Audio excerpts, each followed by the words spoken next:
भाग्य का लिखा कभी नहीं मिटता। हर किसी के मनुष्य का भाग्य भगवान के साथ रिश्ता हो। ये तो केवल वही जाने क्यों कि वह भाग्य की दरिद्रता, गरीब की परेशानी रहती है और किसी के भाग्य में ऐश और आराम रहता है। जैसा इंसान का भाग्य होता है वैसा ही उसका भाग्य भी जीवन रहता है। भाग्य कभी कभी बदलता है। आइए इस कहानी में जानते हैं। एक समय की बात है, देवभूमि नामक गांव में एक ज्ञानी पंडित रहता था। फिर एक दिन वह सोचता है कि अपने बचपन के मित्र से मिलकर आए। वह फिर अगले ही दिन आए और अपने मित्र से मिलने उसके गांव में जाने लगता है। उसका वह दोस्त बचपन से ही एक पैर से अपाहिज और जुबान से गूंगा था। उस पंडित के गांव में उसके दोस्त का घर लगभग काफ़ी ही दूर था। वहाँ जाने के लिए बीच बीच में कई छोटे छोटे गांव में भी पड़ते हैं और पंडित रास्ते से अपनी खुशी में ही चल रहा था, क्योंकि वह बड़े दिनों के बाद अपने दोस्त से मिलने जा रहा था। चलते चलते उसकी मुलाकात एक व्यक्ति से होती है। तो वह व्यक्ति पंडित के साथ सफ़र में चलने लगता है। उस आदमी को देखकर पंडित सोचने लगता है, चलो अच्छा हुआ, रास्ता आसानी से कट जाएगा। और पंडित खुशी से व्यक्ति को उसका नाम पूछता है। तो उस व्यक्ति ने अपना नाम धर्मराज बताया। पंडित को यह नाम कुछ अजीब से लगा, लेकिन उन्होंने अपने नाम को विषय पर कोई उचित समझा नहीं। धीरे धीरे दोनों साथ चल रहे थे। तभी रास्ते में एक छोटा सा गांव आता है। गांव में उसका प्रवेश द्वार से आता है और धर्मराज ने पंडित जी से कहता, आप आगे चलो, मुझे। द्वार आते ही धर्मराज पंडित जी से कहता है, मुझे इस गांव में कुछ नहीं पता है, मैं एक कार्य अवश्य है, मैं कार्य को समाप्त कर आता हूँ। तो पंडित कहता है, ठीक है। वहाँ से चलने लगते हैं। कुछ ही देर बाद खबर फैली कि व्यक्ति को बैल के कुचल दिया है। जैसे जैसे बैल उसे व्यक्ति को कुचल दिया है, ठीक उसी धर्मराज पंडित के पास वापस आ जाता है। फिर दोनों चलना शुरू कर देते हैं। चलते चलते दोनों एक गांव के मुख्य द्वार पर पहुंचा। गांव के बाहर एक बहुत ही बड़ा आलीशान घर दिखाई पड़ा। वहीं आराम से सुविधा काफ़ी बढ़िया था और पंडित जी के दोस्त का घर अभी भी वहाँ बहुत दूर है। रात होने के कारण पंडित धर्मराज से कहते हैं, रात होने वाली ये सारा सफ़र दिन भर करते करते बहुत ही थक गया हूँ, भूख भी बहुत लगी है। यहाँ से भोजन करते हुए आगे का सफ़र अगली सुबह की ओर जारी रखेंगे। धर्मराज ने कहा, ठीक है, मुझे भी यहाँ पर किसी को कुछ पैसे देना है, तुम भोजन करके आराम करो, थोड़ी देर बाद आकर भोजन कर लूँगा। इतना कहकर वहाँ पर कहकर चल दिया। लेकिन कुछ देर बाद गांव में धुआं उड़ता हुआ दिखाई पड़ता है और देखते ही देखते पूरा गांव में आग लग जाती है। पंडित ने हैरानी से सोचा, यह धर्मराज तो कुछ गड़बड़ है, जहाँ पर जाता है कोई ना कोई अनहोनी अवश्य होती है। यह व्यक्ति कुछ तो अजीब है। लेकिन पंडित जी ने धर्मराज से पूछना उचित नहीं समझा। अगले दिन सुबह होते ही दोनों फिर से अपनी यात्रा को शुरू कर देते हैं। कुछ समय बाद आगे और एक गांव आ जाता है। धर्मराज ने फिर पंडित से कहा, आप आगे चलिए, मुझे इस गांव में अपने मित्र के भाई से मिलने जाना है, मैं उससे मिलने के बाद आपको आगे रास्ते में मिलूंगा। यह कहकर धर्मराज को चला गया। लेकिन पंडित इस बार आगे नहीं गया। वहीं पर खड़ा होकर देखने लगता है वह कहाँ पर जाता है और क्या करता है। तभी थोड़ी देर बाद लोगों की चिल्लाने की आवाज़ सुनाई देने लगी कि एक व्यक्ति को सांप काट लिया है, उसकी मृत्यु हो गई है। ठीक उसी समय धर्मराज फिर पंडित के पास पहुंच गया। लेकिन इस बार पंडित से रहा नहीं गया और उसने धर्मराज से पूछ लिया कि जिस भी गांव में तुम जाते हो उस गांव में अनहोनी जरूर ही हो जाती है, क्या तुम मुझे बता सकते हो ऐसा क्यों हो रहा है। तब धर्मराज मुस्कुराते हुए पंडित से पूछने लगे कि लगता है कि तुम बहुत ही ज्ञानी मालूम पड़े थे, इसीलिए मैं आपके साथ चलता आया, परंतु आप भी नहीं समझ पाए कि मैं कौन हूँ।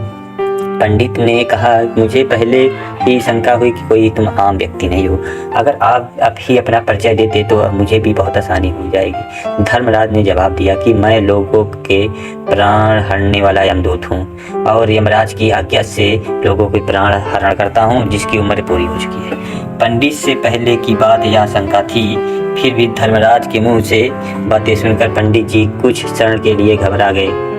लेकिन फिर भी हिम्मत करके पूछते हैं कि अगर तुम सच में कोई यमदूत हो तो मुझे बताओ, अगली मृत्यु किसकी है? धर्मराज ने बड़ी सरलता से जवाब दिया, अगली मृत्यु जिसकी मृत्यु है, जिससे तुम मिलने जा रहे हो, तुम ही उसका मृत्यु का कारण बनोगे। यह बात सुनकर पंडित ने समझ गया, अगर सच में यह अमराज का भेजा हुआ दूत, उसकी बात भी सच होगी, उसके कारण मेरे बचपन के सबसे अच्छे मित्र की मृत्यु हो जाएगी, तो अच्छा ही होगा कि मैं उससे मिलने की बजाय वापस चले जाऊं। कम से कम मैं अपने मित्र का मृत्यु का कारण तो नहीं बनूंगा। धर्मराज ने मुस्कुराते हुए कहा, तुम जो सोच रहे हो वह सब मुझे पता है, मगर तुम्हारे अपने मित्र से मिलने से नियति नहीं बदल जाएगी। तुम्हारे मित्र की मृत्यु तो निश्चित है और वह आगे ही कुछ पलों में ही घटित होने वाली है। महाकाल के मुंह से ऐसी बातें सुनकर पंडित को झटका लगा, क्योंकि महाकाल ने पंडित ने मन की बातें पढ़ ली थी, जो कि एक समान व्यक्ति के लिए संभव नहीं है। अब पंडित को विश्वास हो गया कि धर्मराज सचमुच यमदूत ही है। जब पंडित को यह पूर्ण विश्वास हो गया कि धर्मराज सच में यमदूत है, तो वह घबरा गया। अपने मित्र की मृत्यु का कारण नहीं बनना चाहता था, इसीलिए वहां पर पलटकर अपने गांव की तरफ वापस जाने लगा। लेकिन जैसे ही पंडित वापस जाने के लिए मुड़ा, उसने देखा कि उसका मित्र तेजी से उसकी तरफ चला रहा है, जो कि पंडित को देखकर अत्यंत प्रसन्न दिखाई पड़ रहा था। उसने अपने मित्र की गति को देखकर पंडित को ऐसा लगा कि जैसे मित्र काफ़ी देर से उसका ही पीछा कर रहा था, लेकिन उसका वो तो बचपन से ही गूंगा था, लेकिन वहाँ पंडित को आवाज़ देकर रोक पाया था और न ही उस तक पहुँच पा रहा था।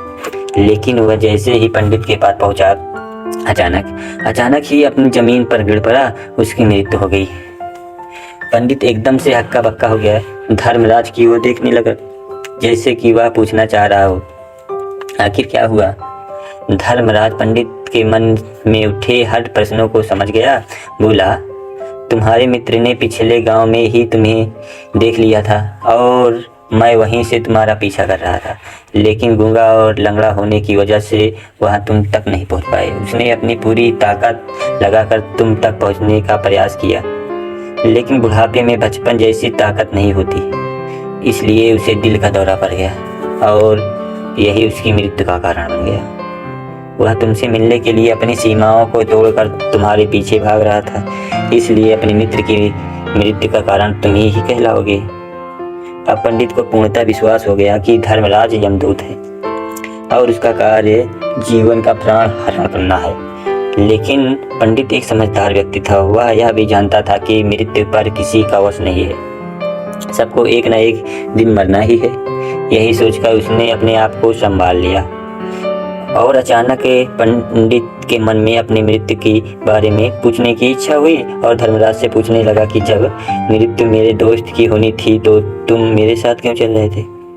यह प्रश्न सुनकर धर्मराज जोर से हंस के बोला, मैं तो हर पल सभी के साथ चलता हूँ, किंतु लोग पहचान नहीं पाते, क्योंकि लोगों के पास अपनी समस्याओं के अलावा किसी और व्यक्ति की, वस्तु की, घटना के बारे में सोचने के लिए समय ही होता नहीं है। पंडित ने कहा, तो क्या तुम यह बता सकते हो कि मेरी मृत्यु कब और कहाँ कैसे होगी? महाकाल ने कहा, हालांकि किसी भी सामान्य जीवों के लिए अपनी मृत्यु के बारे में जानना ठीक नहीं है, क्योंकि कोई भी जीव हो वह अपनी मृत्यु के बारे में जानकर दुखी हो जाता है। तुम ज्ञानी व्यक्ति मालूम पड़ते हो और तुमने जिस तरीके से अपने मित्र की सहन कर लिया दुख को, उसी तरह तुम अपनी मृत्यु के बारे में जानकर दुखी नहीं होगे। तो तुम्हारी मूर्ति आज के ठीक 6 महीने बाद अपने दिन किसी दूसरे राज्य में फांसी लगने से होगी। सबसे हैरानी बात तो यह होगी कि स्वयं से तुम ही फांसी को स्वीकार करोगे। इतना कहकर धर्मराज वहां से चल गया, क्योंकि अब धर्मराज के पास पंडित के साथ रहने का कोई कारण नहीं था। इसके बाद पंडित के अपने मित्र के शरीर के अंतिम संस्कार किया और अपने क्रियाक्रम किए उसके और गांव के वापस चले आए, क्योंकि कोई भी व्यक्ति कितना भी ज्ञानी क्यों ना हो, अपनी मृत्यु के बारे में जानकर दुखी तो होता ही है और मृत्यु से बचने का कोई ना कोई उपाय भी खोजता है। तो पंडित भी इसी तरह बचने का उपाय सोचा। पंडित ने भी वही किया, क्योंकि पंडित विद्वान था, इसलिए उसकी पहचान उस राज्य राजा से तक थी। पंडित ने सोचा कि राजा के पास तो कई सारे ज्ञानी मंत्री हैं और वह मेरी मृत्यु के संबंधित कोई ना कोई अवश्य समाधान निकालेंगे। सोचना और दरबार में वहीं पहुंच जाता और राजा की सारी घटनाओं के बारे में बताता। राजा ने सभी बातों को मंत्रियों को बताया और सलाह मांगी। अंत में सभी कितने भी विचार विमर्श करके अगर पंडित की बात सही है तो उसकी मृत्यु 6 महीने बाद होगी, लेकिन मृत्यु तब होगी वह किसी दूसरे राज्य जाएगा। यदि अगर किसी राज्य में नहीं जाएगा तो मृत्यु भी नहीं होगी। और सलाह राजा को सलाह मांग और बाद में पंडित को रहने की सारी व्यवस्था महल में ही कर ली गई। आदेश बिना किसी पंडित की किसी को भी मिलने दिया जाता था, लेकिन पंडित कहीं भी जा सकता था ताकि पंडित को न लगे कि वहाँ राजा के कैद में है। परंतु पंडित के डर के मारे स्वयं को अपने आता जाता नहीं। धीरे धीरे महीने गुजर गया। एक दिन पंडित मृत्यु के नजदीक आ गया और जिस दिन पंडित की मृत्यु होनी थी वो साथियों, मेरा वीडियो पसंद आया हो तो लाइक शेयर कमेंट जरूर करके जाएं और सब्सक्राइब तो जरूर न भूलें। धन्यवाद। Bye bye, take care.